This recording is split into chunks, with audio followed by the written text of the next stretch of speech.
계속 영상 이어서 말씀드리겠습니다. 자, 36쪽입니다. 공기업의 개념이라고 되어 있는데 오늘은 계속 개념만 말씀드리는 거예요. 자, 이 공기업을 저도 지금 수업 시간에 얘기할 때 보면은 공기업, 공공기관, 뭐 더 지나가면은 뭐 준정부기관 얘기 나오고 뭐 별의별 용어들이 다 있어요. 자, 이렇게 용어의 사용이 왜 이렇게 혼란스럽냐? 법이 다 다르게 만들어서 그래요. 똑같은 시점에 하나의 법을 딱 만들어 놓고 거기에서 공공기관이 생긴 게 아니에요. 2번 만들고 시간 지나면 또 2번 만들고 법을 바꿔야 되고 뭐를 어쩌고 저쩌고 해가지고 너무 법이 많아요. 근데 이거를 그렇다고 뭐 한꺼번에 합칠 수 있는 건 아니에요. 제가 볼 때는 나름대로의 목적이 다 있기 때문에. 자, 그래서 저는 이번 학기 끝날 때까지 뭐 공기업, 공공기관 이런 용어들을 섞어서 쓸 텐데 여러분들 입장에서는 이게 전부 다 그냥 하나의 의미구나 이렇게 알아두시면 되겠습니다. 자, 36쪽의 맨 아래줄이요. 대법원은 공공기관을 공동체 전체의 이익에 중요한 역할을 하는 기관, 아주 넓게 해석하죠. 공공기관을 공동체 전체의 이익에 중요한 역할을 하는 기관, 최광의 가장 넓게 해석하고 있습니다. 자, 공동체 전체, 한국 국민, 자, 서울 시민, 경기 도민, 자, 안성 시민, 평택 시민, 자, 또는 뭐 예를 들어서 뭐 고양 시민, 인천 광역 시민, 그리고 제가 살고 있는 서대문구 구민, 종로 구민, 이게 다 공동체 전체의 이익이에요. 여기에 중요한 역할을 하는 기관, 자, 많죠. 이게 대법원의 이제 얘기고, 사립학교까지 지금 일반적인 대학교까지도 공공기관으로 보고 있습니다. 자, 그런데 사립학교는 이제 교육기관이라 가지고 이게 기업이라는 단어를 붙이기가 굉장히 어려워요. 물론 대학교도 여러 가지 수익사업, 돈을 버는 사업을 하긴 하는데 이게 기업처럼 이윤 추구가 목적이라고 얘기하기는 매우 어려워요. 제가 볼 때는. 그리고 뭐 사실상 우리나라는 어린이집, 유치원, 자, 초, 중, 고, 대학교까지는 이제 웬만큼 좀 이게 졸업을 좀 해야 된다는 개념이 아직까지는 강해가지고 이거를 기업이라고 보기에는 좀 어렵고요. 공기업이라고 보기에도 어려운 부분이 있습니다. 자, 하지만 여러분이 뭐 국가장학금을 받는 분들도 계실 거라고 믿어요. 자, 정부의 지원을 받는 대학생과 정부의 지원을 받는 대학교가 적지 않기 때문에, 그러니까 정부 예산이 투입되는 거기 때문에 그렇다고 아예 공기업이라고 보기엔 또 애매해요. 이게 참 난감한 부분이에요. 그런데 일단 우리 수업에서는 학교는 제외하고 얘기를 합니다. 자, 그래서 수많은 법률과 조례에 따라서 공공기관이 설치 운영되고 있다는 것을 말씀을 드립니다. 자, 이거 다 설명하진 않아요. 자, 그 다음에 넘어갑니다. 이제 38쪽에 공익기업이라고 되어 있어요. 공익기업인데, 자, 우리나라는 이제 38쪽에 맨 아래서 두 번째 줄. 자, 우리나라에서는 수도는 지방공기업. 자, 뭐 상수도, 하수도 이런 거요. 자, 전기가스, 철도는 자, 공기업. 대표적인 게 코레일. 자, 전화는 민간기업 KT가 공급하고 있다. 이렇게 되면 되죠. 자, 그래서 공익기업이 뭐 이런 게 있는데, 자, 전화는 우리가 집전화를 지금 잘 안 쓰는 추세이기 때문에 휴대전화 딱 3개 업체잖아요. 자, SK텔레콤, 자, LG텔레콤, 그 다음에 어디입니까?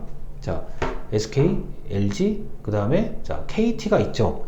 자, 그런데 이런 이런 민간기업 같은 경우도 사실 민간기업이긴 한데, 자, 민간기업이긴 한데 이게 뭐 핸드폰 안 쓰는 사람 없잖아요, 우리나라에 지금. 자, 그렇기 때문에, 그리고 뭐 인터넷 안 하는 데 없잖아요. 그래서 이러한 특수한 기업들은 어찌 보면 이거는 공익기업에 해당되는 요소도 많아요. 뭐 여기서 만약에 뭐 가격을 올린다 그러면 당장 대번에 난리가 날 거거든요. 자, 그래서 공익기업의 개념이 좀 모호한 부분들도 많습니다.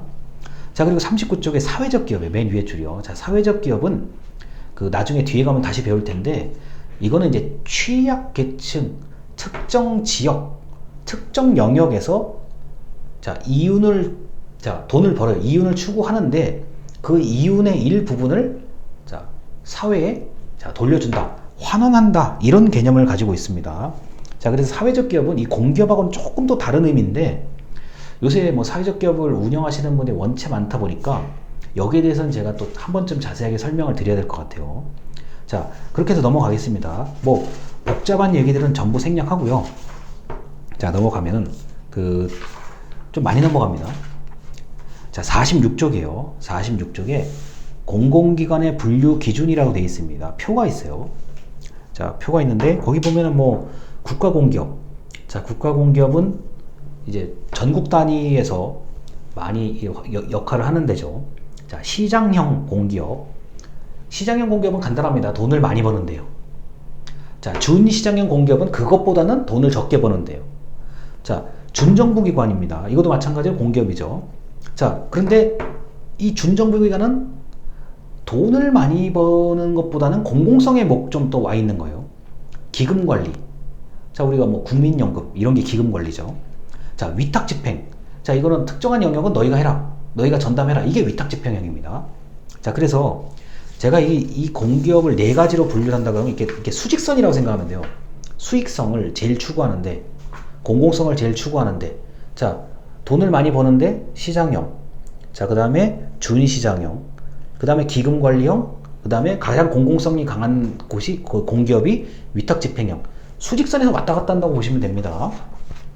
자, 그래서 도대체 이걸 어떻게 구분하는가? 자, 수익성을 많이 추구하냐, 공공성을 많이 추구하냐, 이것만 아시면 돼요. 그러면 뭐 의문이 없습니다. 자, 그래서 이 국가공기업은 기업성을 추구하고 준정부기관은 공공성을 추구한다.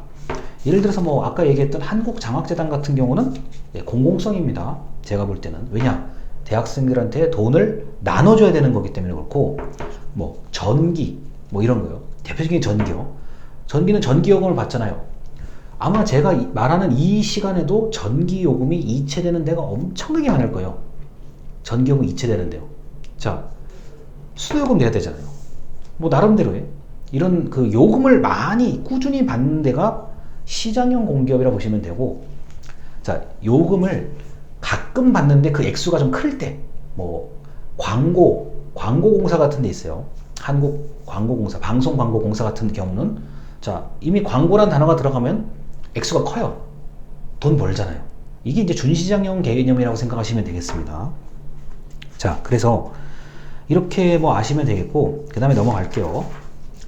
자, 복잡한 얘기 다 생략하고 51쪽입니다. 51쪽에 아래에서 세 번 줄이요. 작은 글씨 빼고 아래에서 세 번 줄입니다. 자, 지배 주체설은 국가 또는 공공단체가 지배 주체인 기업을 공기업이라고 하기 때문에 국가나 공공단체가 전액 출자, 돈을 다 내는 기업뿐만 아니라, 자, 개인이나 어떤 기업이 참가하는 혼합기업이라도, 자, 국가나 공공단체가 실질적으로 지배하고 있으면 공기업이라고 포함한다. 뭐 이런 얘기가 있습니다. 자, 요거예요. 요 얘기. 자, 지배 주체가 국가나 정부라면 공기업으로 판단한다. 예를 들어 이런 거예요. 이게 주식회사 개념인데, 주식이 있어요. 뭐 여기서 주식 하시는 분들이 계시겠지만 주식이 있는데, 주식의 지분을 뭐 중앙부처나 이른바 국가에서 가지고 있고, 나머지 뭐 주식 투자자들, 개인하고 기업이 나름대로 나눠서 가지고 있습니다. 자, 주식을 다 나눠서 가지고 있는데 실질적인 결정권, 그리고 실질적인 영향력을 행사하는 게 만약에 국가나 정부라고 한다면 공기업이라고 봐야 한다. 뭐 이렇게 얘기를 할 수가 있죠. 우리가 이 공기업이 주식회사 형태로 돼 있는 경우들이 있기 때문에 이런 얘기를 하는 겁니다. 자, 만약에 주식에 정부가 정부가 투자를 하긴 했는데 정부가 별 영향력이 없다 그러면은 공기업으로 보기가 어려울 수도 있어요. 그런데 이게 이제 헷갈려서 그래요. 정부가 일단 어떤 특정한 곳에 주식을 그러니까 투자를 했다고 하면 일종의 어떤 공적인 성격이 요만큼이라도 있는 거예요. 그냥 아무렇게나 투자하기에는 좀 설계가 어렵게 돼 있습니다. 왜냐면 정부가 돈을 쓰려고 하면 누가 그러면 감사를 하고 견제를 해요? 국회예요. 너희 부처는 왜 저쪽에다가 특정한 기업에다가 주식회사에다가 투자를 했느냐? 근데 설명을 해야 되잖아요. 근데 그 설명이 좀 이상하면 이게 큰 문제가 생겨요. 자, 그러다 보니까 이 정부가 요만큼이라도 공공성이 있는 곳에 투자를 합니다. 제가 보기에는 어떤 형태로든지 그 설명을 해야 되기 때문에, 국회에 대해서 설명을 해야 되기 때문에 그런 거예요. 자, 그래서 이 53쪽에 이제 좀 길게 표시할 때가 있습니다. 중간에 이상의 내용을 종합하면 공기업은 다음과 같이 몇 가지 요소가 있다. 자, 그 부분부터 첫째, 둘째, 셋째, 넷째에서 쭉 넘어갑니다. 54쪽의 두 번째 문단이요. 양자는 상호 의존 보완적 성격을 가지고 있다는 것을 간과하면 안 된다. 까지가 길게 좀 표시를 하셔야 됩니다. 자, 이거를 제가 모아서 이 두 줄의 설명을 드릴게요. 자, 공기업은 중앙부처나 지방자치단체가 만든다. 앞으로 귀가 닳도록 들을 얘기입니다. 그 다음에 공적 통제. 자, 국회가 통제하든지 하여튼 누군가가 공기업을 견제하고 통제합니다. 여기서 말하는 통제는 이렇게 하지 마라 이렇게 꽁꽁 묶어둔다 그런 개념이 아니에요. 잘하면 잘했다, 못하면 못했다 이런 얘기. 그리고 강력한 통제는 사실 주민들입니다. 뭐 이거 너무 왜 이렇게 서비스가 이래, 뭐 비싸, 뭐 이러면은, 이런 민원이 제기가 되면은 사실 꼼짝을 못해요. 공공기관 같은 경우는요. 그럼 만약에 그런 이제 비판이나 비난이 뭐 상당히 합리적이다, 상식적이다 그러면, 특히 그게 언론에 이렇게 보도가 되고 뭐 댓글 달리고 뭐 이 일을 왜 이렇게 하냐, 뭐가 이렇다 그러면은 정말 꼼짝을 못합니다. 요새 특히 우리나라의 그 인터넷 여론이 한번 불붙으면 엄청나잖아요. 아시잖아요. 이게 뭐 상식적으로 말이 되냐, 뭐 일을 그렇게밖에 못한 이런 식으로 나오면은 이게 거의 얼어붙어요. 이게 가장 강력한 통제, 제가 볼 때는요. 그 다음에 자율적 의사결정. 아까 얘기해드렸습니다. 돈을 벌거나 뭐 이런 영역이 좀 할 수 있다 싶으면 도전하는 분들이 많다. 자, 그리고 자기 수익이 가능하다. 그러니까 요금, 뭐 입장료 같은 걸 받아서 운영할 수 있다는 거. 자, 그 다음에 최소한 적자 경영 안 하도록 지침이 있어요. 뭐 어떤 사업은 몇 프로, 어떤 사업 몇 프로 적자까지, 이런 지침이 분명히 있습니다. 만약에 안 그러면 뭐 그럼 다 빚이다, 다 적자다 그러면 안 되잖아요. 뭐 예를 들어서 그럴 일은 없지만 하는 사업마다 다 망했다, 그건 말이 안 되잖아요. 그래서 최소한 적자 경영 안 하도록 전부 지침이 다 마련되어 있습니다. 자, 그래서 이런 것들이 전부 기본적으로 공기업의 어떤 특징이라고 보시면 가장 정확해요. 제가 볼 때는요. 뭐 그 이상도 이하도 아니라고 보시면 되겠습니다. 자, 그래서 이렇게 뭐 기본적인 얘기들까지는 다 드렸고요.